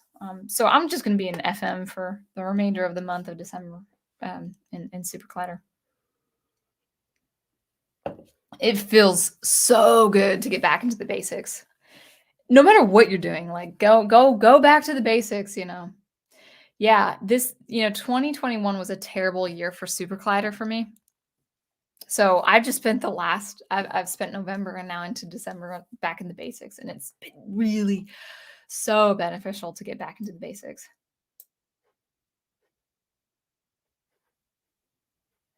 AJ says, Eli is crazy. The man is so active for SuperCollider. He's the number one guy to go to, like even as a professor. I'm sure there are a lot of professors out there that teach SuperCollider. I had instructors who they knew how to be in SuperCollider, but they did not know how to teach it. Did I tell you guys that? I felt like I told you guys before, but my experience in SuperCollider in the education space was terrible. It was a terrible experience for me because it all comes down to this, guys. You have to have a good teacher when you're learning something very comprehensive like SuperCollider. We had a SuperCollider synthesis. We had a sound synthesis class in SuperCollider at the UW. This is over 10 years ago now. And you had a class per quarter, so 3 classes of SuperCollider in that year. Like you had to be pretty much in advanced SuperCollider by quarter 3. It's like a year in SuperCollider, like 9 months in SuperCollider, and then you have to be pretty advanced. It's doable when you understand it. And it's doable when your teacher understands how to teach it. But the structure of this class, I remember, it just was not a good format. I don't know if colleges do this still for any kind of class, but SuperCollider at the UW, hopefully this changed. I hope it's changed. But when I was taking SuperCollider classes, it was a class shared by music majors and computer programmers, computer science majors. So you had a class that the instructors tried to teach you how to be musical with sound synthesis. So the music majors knew how to compose and the computer programmers knew how to write the code. But the computer programmers did not know how to compose, and the music majors did not know how to program and put that in the code. They didn't know how to code. I was one of them. Maybe there were like, out of the 20 people, there were probably like 2 or 3 that knew how to do both, and they were just natural at it. But I was a composer who did not know how to code, and therefore my music was terrible in SuperCollider. It was just these stacked sine tones. It's just awful. And so it was awful. It was you don't put music majors and computer science majors in the same class. You teach music, you teach basic fundamental things in music to the programmers, and you teach the basic fundamentals of code to the music majors. And I remember these 2 instructors that they worked in SuperCollider all the time, but they did not know how to teach the code to the music majors. One was a composer, and one was kind of like a sound analog engineer. He would build his instruments. And I remember him being so frustrated with me. He's like, how can you not know about this argument? How can you not know the difference between arguments and variables? It's like, because you're not telling me the difference. Eli Fieldsteel, he told me in an email a long time ago, he said, I had that same problem when I first started in SuperCollider. My experience in SuperCollider was I would stay up all night in front of a computer screen. The lab would just reek of Thai food because I would treat myself to Thai food, which don't ever do that as a student. If you pull an all-nighter, do not ever eat Thai food. It's the stupidest thing you could ever do. Your brain wants to go to sleep, but whatever. I didn't know how to eat when I was a college student. Um, but anyway, I was in front of the computer, and I remember crying. I remember just like 2 in the morning or 3 in the morning back when I didn't stay up so late. I stay up till 2 and 3 now, but when I went to bed at like 10 o'clock or something, I would stay up so late and just look at the computer screen and like, I don't know how to make these sounds. Like I'm making sounds, but I don't know how I'm making them, which is actually really dangerous. You do not want to not know what you're doing with SuperCollider, and you always, always, always want to have things. Your volume needs to be down if you don't know what you're doing in SuperCollider, and you need to have headphones plugged in, or you will be very sad if things get too loud too fast. Just for your ear health. And yeah, I passed the first class with a 2.1, and I was gonna fail the second class because I just didn't know how to do it. And then 5 years later, it was like 2014. So I graduated with my bachelor's in 2011, my 2 music degrees. Then I got my master's, didn't touch SuperCollider, and then after a year after getting my master's, I'm like, I'm gonna try SuperCollider again, and I just listened to Eli Fieldsteel and was pretty much self-taught, even though his tutorials were the ones that taught me all that good stuff.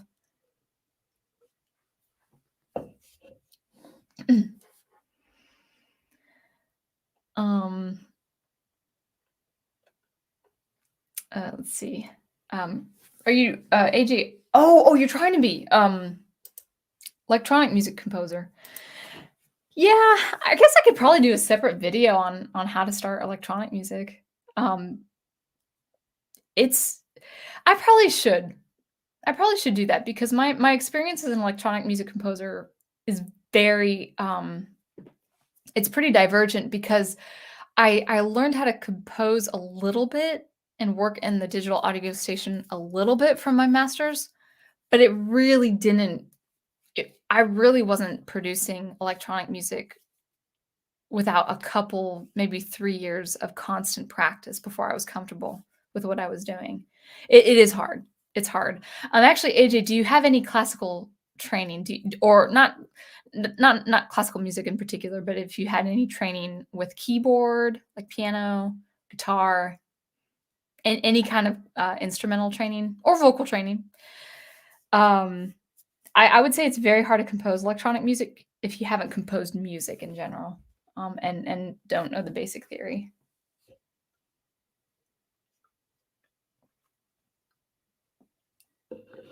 All right, ran out of water. So if I go any longer, I'll probably have to take a quick break and get some water. But I think I'm going to probably wrap it up definitely by the 2-hour mark.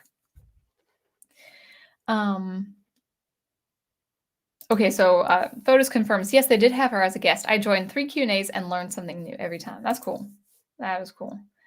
She's worked with both games and she's worked in games and TV. Cool. Yeah, that's her name, Winifred Phillips.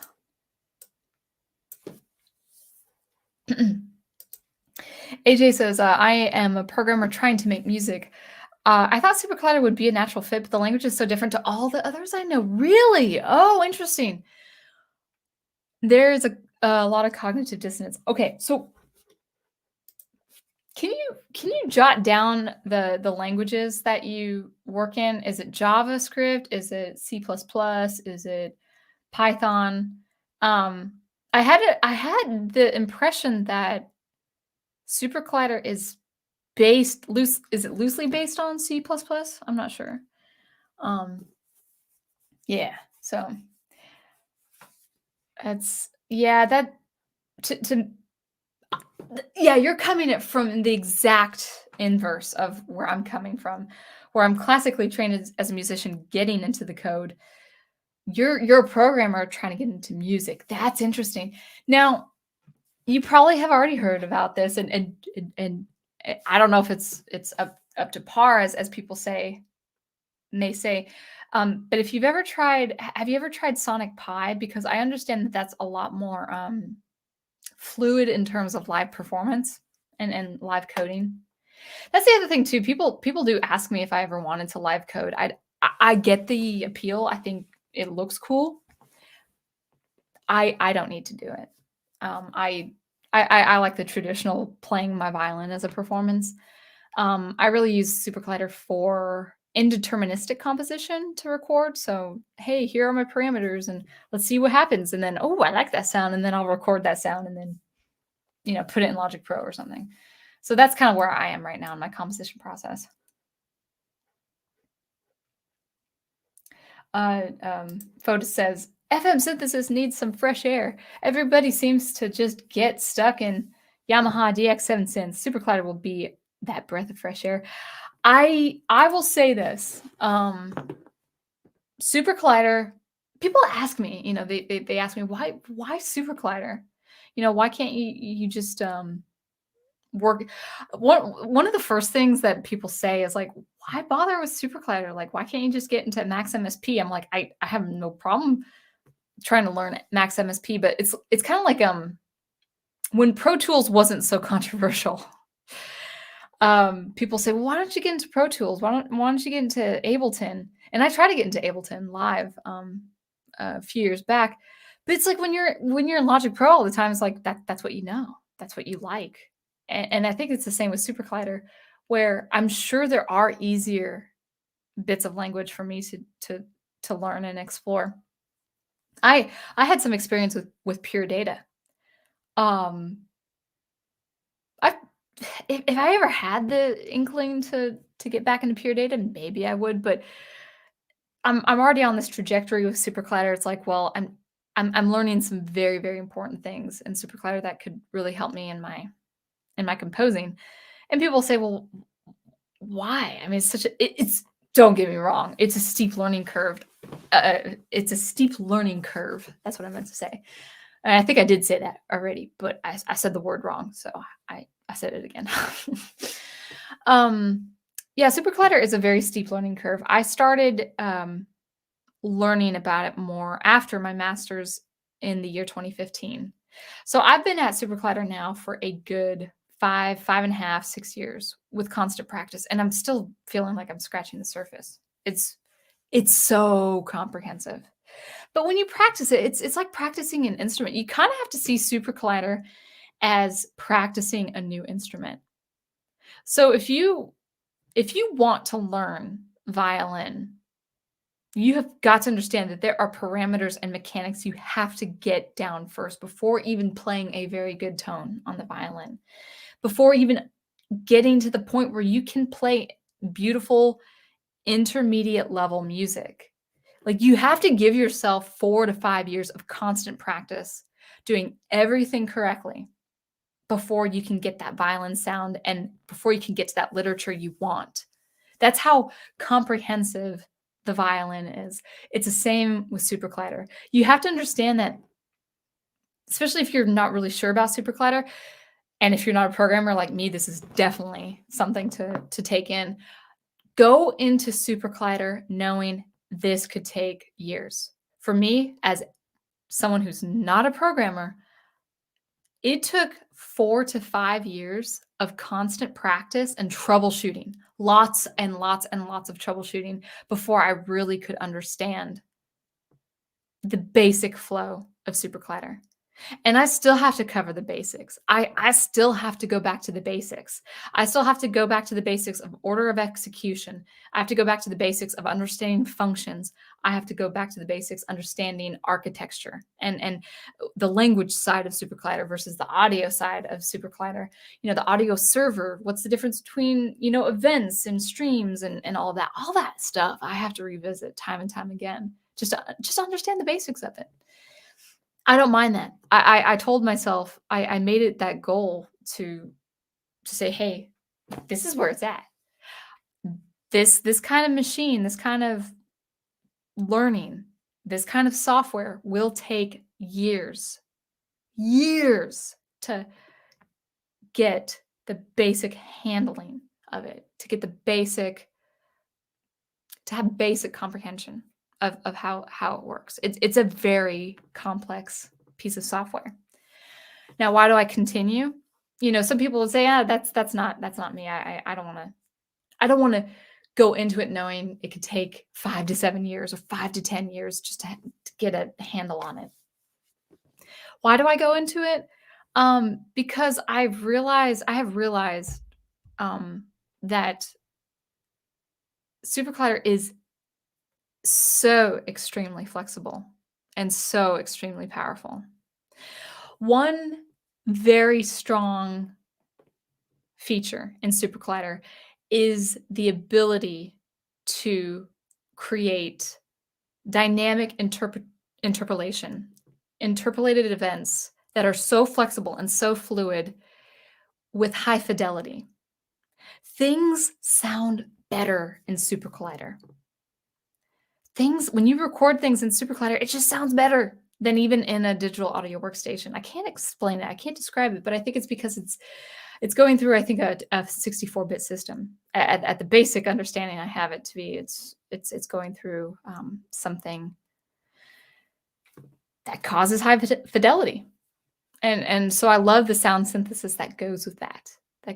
So that's why I continue in SuperCollider, is because it's like, oh, it's awesome. It sounds cool. The soundscapes are great. Granular synthesis, FM synthesis, different kinds of sound synthesis. I love it. I love setting up these control variables and these parameters and not knowing what comes next, And sometimes the sounds are awful. Sometimes the sounds are boring. And then sometimes the sounds are like, yeah, that's it. That's it. Now, if I keep talking, guys, I'm gonna need some water. So let me get some water real quick, and then I'll wrap it up. I'll continue with the chat, and then I'll probably wrap it up around 11. So let me just grab some water real quick.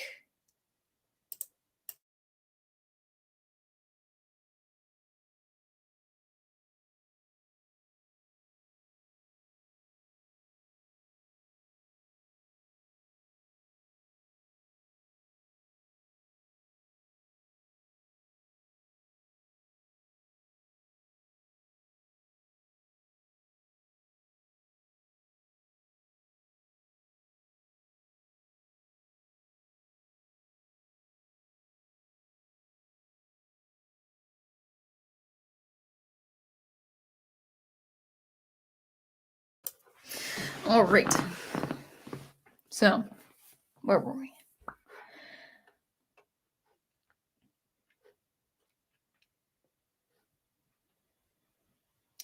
Go Team Ghost Planet says we have a chic Batman Beyond villain coming in the mail. He's a villain who uses sound waves.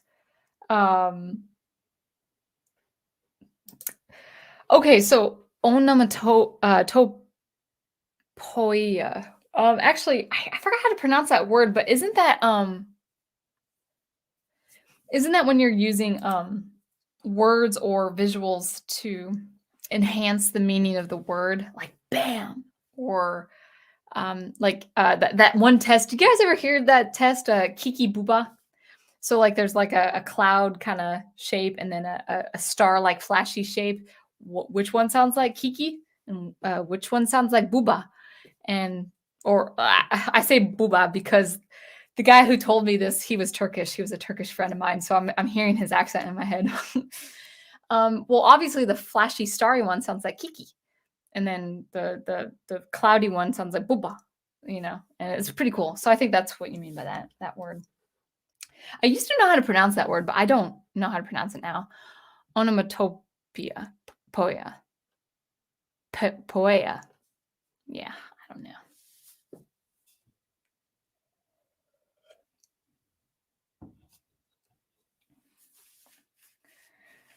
When SuperCollider is implemented in bespoke synth, I'll be happy. Yeah, that's something I'm not really familiar with. Are you talking about like SuperCollider script into another software? Yeah, I've just not been into that because I just don't know it as a programmer how to do that. But bespoke, I might check it out. Oh yeah, actually, Fotis, if I'm looking for a good trance library, like with trance instruments, and I cannot find the library that I want. I like, here's cinematic library, here's a ambient library. I want a trance library with like uplifting uplifting sounds like instruments.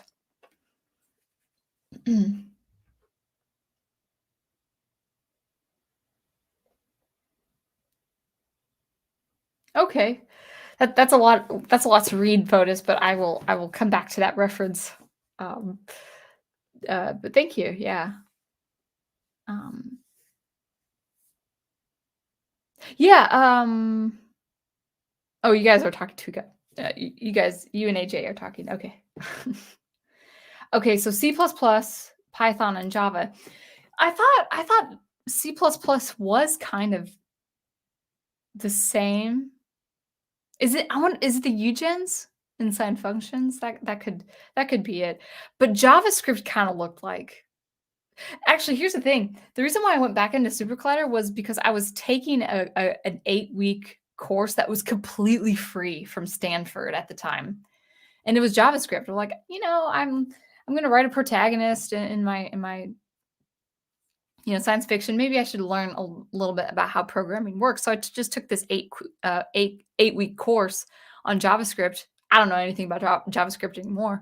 But I remember this one message, and these list of parameters, and I'm like, that looks like SuperCollider. And then I started back into SuperCollider, and I haven't stopped. So, oh, Photo says noobs. Why SuperCollider? I've actually been not criticized on my videos, but people would say, why bother? I'm like, why are you asking? I mean, I've had some people, musicians are this way too. Like, there's something about musicians and artists that they're a little snobbish, a little bit. Nah, I mean this playfully, but there's like, why don't you just do Max MSP? It's like, well, I just never thought to do it. I've tried it before, but I never thought to do it. I'm not against it. That's the other thing too. It's kind of like, you got to do my equipment. You got to do my software. You got to promote my software. This is the software I do. Why do you do Logic Pro? I'm like, I just do Logic Pro. I'm sorry. I'm sorry if that offends you. Or when people say, well, Logic has this problem, whereas this program doesn't have this problem, like, that's probably true. But I don't notice it because I'm in Logic all the time. It's Dr. Y. Engraver says, sorry I'm late. I forgot it was Monday night. Aw, Dr. Y. I've missed you. No, truly, I have missed you. I was actually ready to hear, see your comment right at the beginning of the stream. Let's see. All right. So we're kind of getting into the 2-hour mark.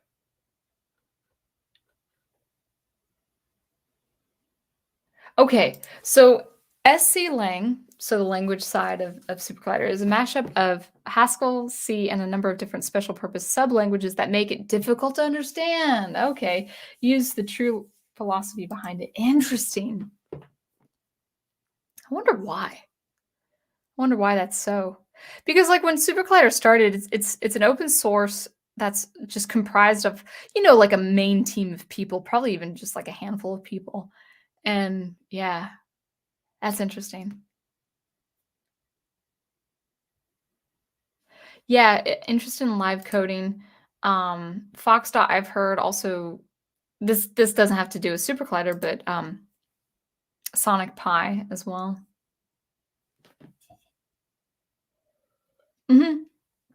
Okay, thank you for clearing this up, Fotis. Nerdy stuff. A 64-bit audio rate engine uses double precision. That's why it sounds better. That's double the floating point with practically infinite headroom. That's SuperCollider. That's why the sound synthesis sounds so high fidelity, and it sounds great. It sounds great. I love it. All right, got to wrap it up soon though.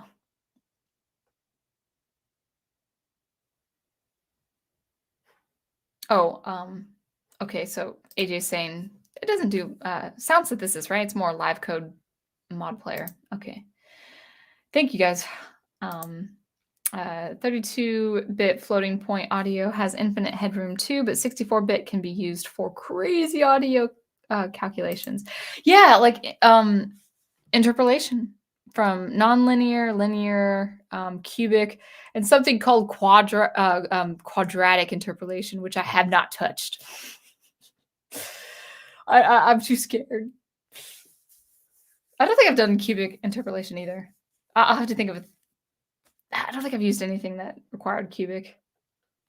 It's all mathematical, really. I actually need to get back into mathematics. The more I understand SuperCollider, it's like I need to get back into geometry, trigonometry, and calculus, which I never did as my education had.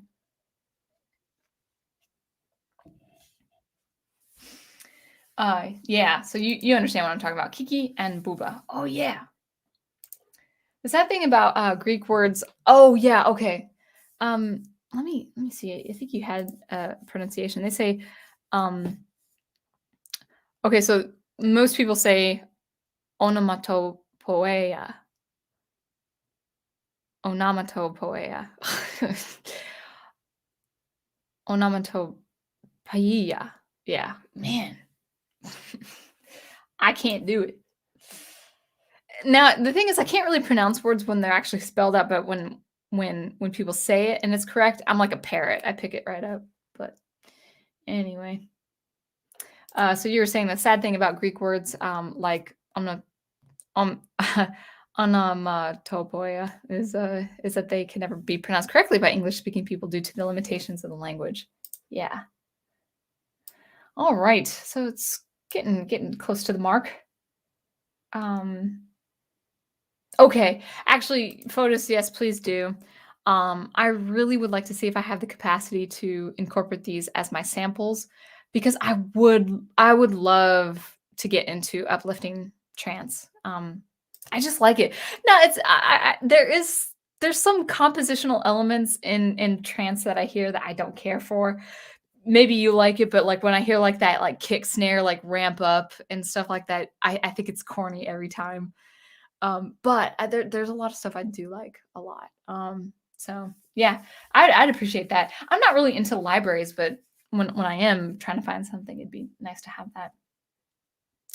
All right. I got busy drawing and my brother turned on the anime One Piece. Cool. I don't know anything about anime, as you know, but I'm glad you're drawing, and of course I support your videos. Dr. Wyatt, I know that I know your Legos get the most views. So if you do like the stop motion animation and Legos, and if that's your thing, I would continue with that because you do get a lot of views for something like that. It's just me. I just like the sketch work with the music behind it. At the same time, though, I know it's extra work to talk on a video. It's just extra work. But I think the commentary on your art as well is also pretty engaging. So, but I will say for viewership, definitely the stop motion stuff.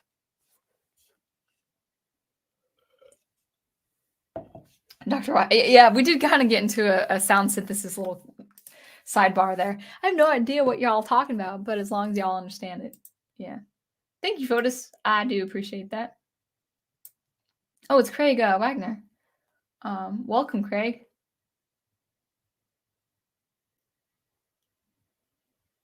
Okay.